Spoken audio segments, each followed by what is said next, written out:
Hello everyone. इस video का topic है alpha particle scattering and Rutherford's nuclear model of atom. तो पहले अल्फा पार्टिकल स्कैटरिंग एक्सपेरिमेंट को देखेंगे, उसके बाद उस एक्सपेरिमेंट से जो रदरफोर्ड ने अपना एटॉमिक मॉडल को प्रेजेंट किया था उसके बारे में पढ़ेंगे। तो इस मॉडल से पहले थॉमसन ने अपना प्लम पुडिंग मॉडल दिया था, जिसमें बोला कि जो एक पूरी पॉजिटिवली चार्ज बॉल होती है उसके अंदर नेगेटिवली चार्ज पार्टिकल्स होते हैं, और जितने नेगेटिव चार्ज होता है उतना ही पॉजिटिव होता है, जो कि क्या कर देता है, एक उसको जो पूरा एटम है उसको न्यूट्रल कर देता है। उसके बाद रदरफोर्ड के गाइडेंस में जीजर और मार्सडेन ने जो है एक एक्सपेरिमेंट किया, स्कैटरिंग एक्सपेरिमेंट किया था। उन्होंने क्या करा कि एक अल्फा पार्टिकल जो कि कंटिन्यूसली एक रेडियो एक्टिव मटीरियल लिया, जो कि एक अल्फा पार्टिकल्स को इजेक्ट करता है, और उन्होंने एक गोल्ड की फॉइल ली, बहुत पतली, लगभग 10⁻⁻8 मीटर थिक थी वो, बहुत पतली लेयर ली, गोल्ड की एक फॉइल ली, उसमें अल्फा पार्टिकल की बम्बार्डमेंट कराया। तो उन्होंने देखा कि बहुत सारे पार्टिकल्स जो होते हैं, जो अल्फा पार्टिकल्स हैं, वो सीधे चले गए। कुछ पार्टिकल जो है वो कुछ एंगल पे डेविएट हुए, और 8000 में से लगभग एक जो है वो कुछ एंगल पे डेविएट हुए, और लगभग बहुत ही कम जो है वो बहुत ज़्यादा रिफ्लेक्ट हुए। तो ये था जीजर मार्सडेन एक्सपेरिमेंट। इसके ऑब्जर्वेशंस क्या थे? तो पहले जो ये सेटअप जो है एक्सपेरिमेंटल सेटअप, इसके बारे में देखते हैं। तो ये क्या है, एक रेडियो एक्टिव सोर्स है जो कि अल्फा पार्टिकल्स को एमिट कर रहा है। इसको एक बॉक्स में रखा हुआ है, ये लेड का बॉक्स है, जो कि क्या करता है, अल्फा पार्टिकल को एब्जॉर्ब कर लेता है ताकि ये इधर उधर ना फैले, इसलिए इसको एक लेड के बॉक्स में, एक ब्लॉक में जो है उसके अंदर रखते हैं। फिर यहाँ पे और ये लेड के ब्लॉक्स रखे हुए हैं, जिससे जो है ये अल्फा पार्टिकल जो है एक स्ट्रेट लाइन में जाए, जहाँ पे गोल्ड की फॉइल है उसी डायरेक्शन में जाए, इसलिए जो इधर उधर जाएगा वो जो है लेड उसको एब्जॉर्ब कर लेगा। तो सीधा जो स्ट्रेट लाइन में जा रहा है, सीधे जा रहा है, सिर्फ वही अल्फा पार्टिकल्स जो है जा पाएंगे, बाकी सब क्या करता है, ये जो लेड के ब्लॉक्स हैं ये इसको एब्जॉर्ब कर लेते हैं। फिर क्या हुआ, यहाँ पे एक जिंक सल्फाइड की स्क्रीन रख दी, जो कि अल्फा पार्टिकल्स के पड़ने पे चमकती है, और एक डिटेक्टर रखा जो कि इसमें रोटेट कर सकता है। उस डिटेक्टर से ये डिटेक्ट होता है कि वो कितने एंगल पे जो है अल्फा पार्टिकल्स इस गोल्ड फॉइल से जाने के बाद कितने एंगल पे जो है स्क्रीन पे टकरा रहे हैं। तो ये एक जिंक सल्फाइड की स्क्रीन है, और उसमें एक डिटेक्टर लगा हुआ है जो कि रोटेट करता है, और इसमें एक गोल्ड की फॉइल है जिसमें अल्फा पार्टिकल्स को टकराना है, और ये बहुत पतली फॉइल होती है, 10⁻⁸ मीटर के लगभग। अब उन्होंने क्या देखा कि जब ये एक्सपेरिमेंट किया तो उन्होंने देखा कि लगभग सारे के सारे जो पार्टिकल्स हैं, अल्फा पार्टिकल, वो सीधे चले जाते हैं। तो most of the particles passed straight without deviation, वो सीधा सीधे चले जाते हैं, उसमें कोई भी डेविएशन नहीं होता है। और 8000 में से एक पार्टिकल, लगभग 8000 पार्टिकल में से एक पार्टिकल जो है वो डिफ्लेक्ट होता है, बाकी सारे सीधे चले जाते हैं। तो ये इसकी ऑब्जर्वेशंस हैं। Most of the particles passed straight without deviation, सारे के लगभग सारे पार्टिकल्स बिना डेविएशन के स्ट्रेट वो पास हो जाते हैं। फिर दूसरा observation, a very small part deflected, बहुत छोटा सा जो पार्ट होता है वो डिफ्लेक्ट होता है। 8000 में से लगभग एक पार्टिकल जो है वो डिफ्लेक्ट होता है, बाकी सारे के सारे सीधे चले जाते हैं। Space in the atom is mostly empty, जो ये एटम, जो स्पेस है इस एटम में, वो क्या है, लगभग खाली है, जो है 100 में से 0.14% जो है वो 1 डिग्री से ज्यादा पे स्कैटर होते हैं, बाकी जो है वो सीधे चले जाते हैं। तो ये तो था इस एक्सपेरिमेंट में क्या देखने को मिला। फिर इसके बाद रदरफोर्ड ने इस एक्सपेरिमेंट से अपना एक एटॉमिक मॉडल दिया। उसमें क्या था, उन्होंने बोला कि जो वो सीधे सीधे चले जाते हैं, इसका मतलब क्या है कि जो एटम होता है उसमें मोस्टली जो स्पेस है वो एम्प्टी है, और ये अल्फा पार्टिकल आके जो है वापस चला जाता है। इसका मतलब जो सारा का सारा चार्ज है ये अल्फा पार्टिकल पॉजिटिवली चार्ज है, तो इस एटम के बीच में एक ऐसा पॉजिटिवली चार्ज पार्टिकल होगा जो कि इस अल्फा पार्टिकल को क्या कर देता है, रिफ्लेक्ट कर देता है, क्योंकि कुछ पार्टिकल्स क्या थे, उसी जैसे ये यहाँ पे आया तो उसी पाथ पे वापस चले गए या बहुत ज्यादा रिफ्लेक्ट हो गए, बहुत ज्यादा एंगल पे जो है वो रिफ्लेक्ट हुए। तो इससे क्या मिला, experiment suggested that all positively charge particles are together at one location at centre. उन्होंने ये देखा, उन्होंने ये बोला कि जो सारा का सारा पॉजिटिवली चार्ज है वो उसके सेंटर पे है, सारा का सारा एक ही जगह है। इट वॉज कॉल्ड न्यूक्लियस, जिसको उन्होंने बोला न्यूक्लियस।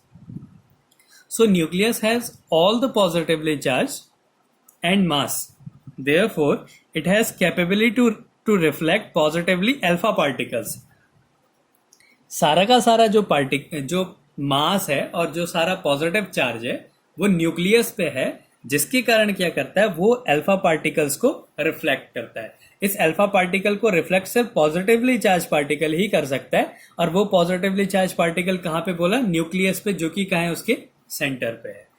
अब जो साइज ऑफ न्यूक्लियस जो रदरफोर्ड ने कैलकुलेट किया वो 10⁻⁻14 मीटर है, और काइनेटिक थ्योरी से जो साइज एटम का जो साइज होता है वो 10⁻10 मीटर होता है। न्यूक्लियस का साइज है 10⁻14 मीटर और एटम का साइज होता है 10⁻10 मीटर। इसका मतलब जो 10⁴ मीटर जो साइज है वो क्या है, 10⁴ टाइम्स जो है एक न्यूक्लियस का 10⁴ टाइम्स जो साइज है वो एम्प्टी है, वहां पे कुछ भी नहीं है। तो it shows that the atom has empty space 10,000 times nucleus. वो न्यूक्लियस का 10,000 टाइम जो है फ्री है, वहां पे कुछ भी नहीं है, जिससे क्या होता है, लगभग सारे पार्टिकल्स जो अल्फा पार्टिकल्स हैं वो स्ट्रेट लाइन पे मूव करते हैं। तो ये था जीजर मार्सडेन एक्सपेरिमेंट। इससे जो है रदरफोर्ड ने अपना एक न्यूक्लियस जो मॉडल दिया था एटम का वो ये है। अब इसकी कुछ कैलकुलेशंस थी, अब इसकी कैलकुलेशंस को देखते हैं।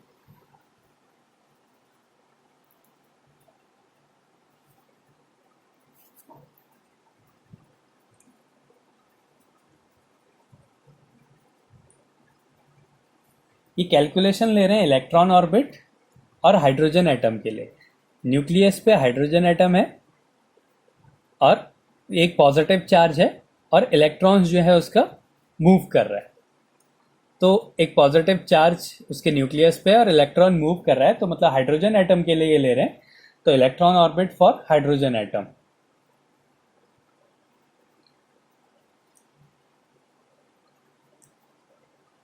हाइड्रोजन एटम अब क्या करता है, जब एक इलेक्ट्रॉन रिवॉल्व कर रहा है अपने ऑर्बिट पे, तो उस पर एक फोर्स लगेगा, फोर्स ऑफ अट्रैक्शन। एक पॉजिटिव चार्ज एक नेगेटिव चार्ज है, तो एक इलेक्ट्रोस्टैटिक फोर्स लगा Fe। ये हो गया 1/4πε0। ये जो न्यूक्लियस है वहां पे एक इलेक्ट्रॉन पॉजिटिव चार्ज है और एक इलेक्ट्रॉन जो है रिवॉल्व कर रहा है, तो दो चार्जेस हो गए अपॉन, मान लिया इसका जो ऑर्बिटल रेडियस है वो r है, तो अपॉन r² हो गया। अब ये जो है एक सर्कुलर पाथ में मूव कर रहा है, तो इस पे एक सेंट्रीपिटल फोर्स भी लगता है, तो वो हो गया Fc equals to 1/4 Fc equals to mv² upon r। ये सेंट्रीपिटल फोर्स हो गया। ये जो इलेक्ट्रोस्टैटिक फोर्स है यही इसको सेंट्रीपिटल फोर्स प्रोवाइड करेगा, तो इन दोनों को इक्वल कर देते हैं। mv² upon r equals to 1/4πε0 e² upon r²।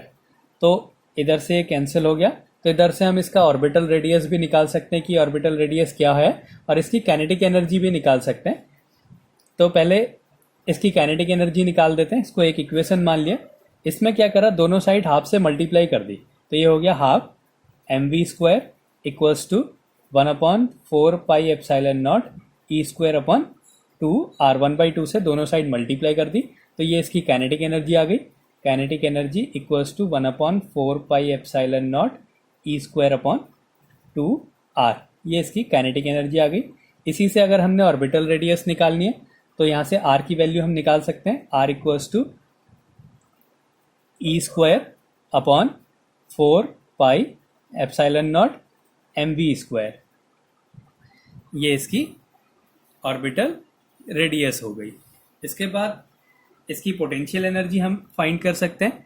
तो पोटेंशियल एनर्जी क्या हो जाएगी, U equals to 1/4 pi epsilon naught Q1 Q2 upon R होती है। तो एक चार्ज है E, एक चार्ज है -E अपॉन बीच का डिस्टेंस R। तो ये इसकी पोटेंशियल एनर्जी हो गई U equals to -1/4 pi epsilon naught E² upon R। और इसके बाद इसकी टोटल एनर्जी क्या हो गई, kinetic energy plus potential energy. Kinetic energy क्या निकली थी, 1/4 pi epsilon naught E² upon 2R।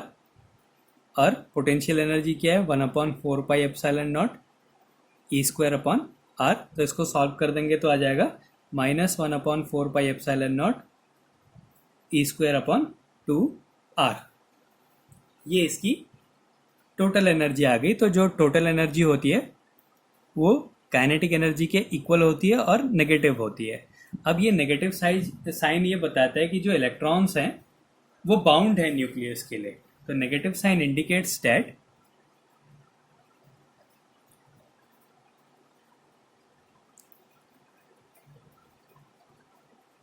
Electron is bound to the nucleus, bound to nucleus.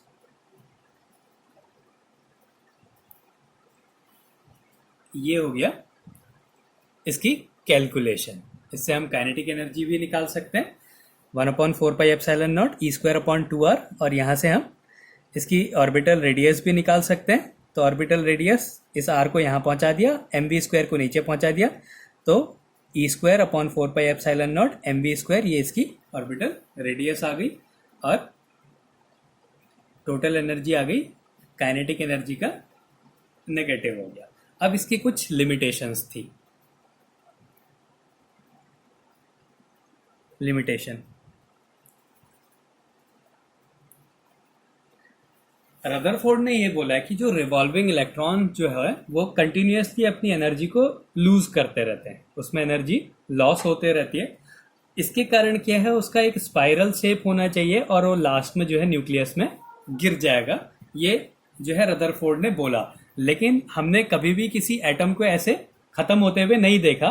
तो ये क्या है, उसकी लिमिटेशन है। ये रदरफोर्ड ने बोला ऐसा होता है, लेकिन ऐसा नहीं होता है।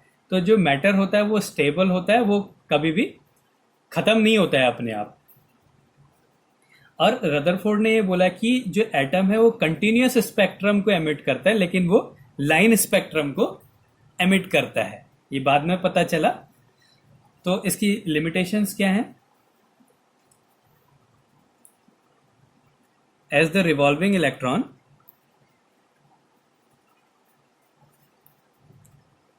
Bound to nucleus,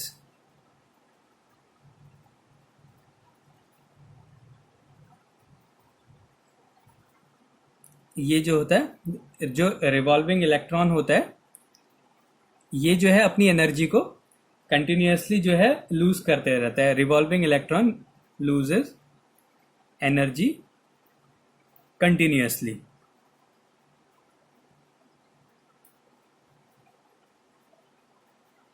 It must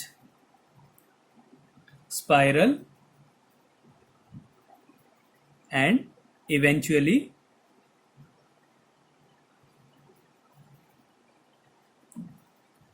falls into the nucleus। वो बाद में न्यूक्लियस में गिर जाना चाहिए था, ऐसा रदरफोर्ड ने बोला, लेकिन ऐसा नहीं होता है। और दूसरा था, इसी में हमने देखा कि as matter is stable we can't expect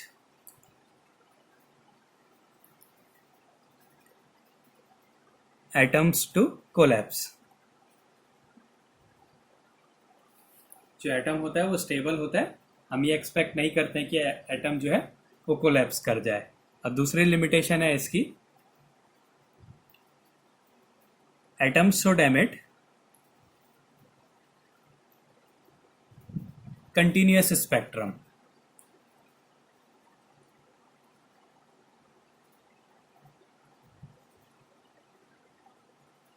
लेकिन ये क्या होता है, लाइन स्पेक्ट्रम होता है, but it is only a line spectrum, only a line spectrum. तो ये था रदरफोर्ड का एटॉमिक मॉडल.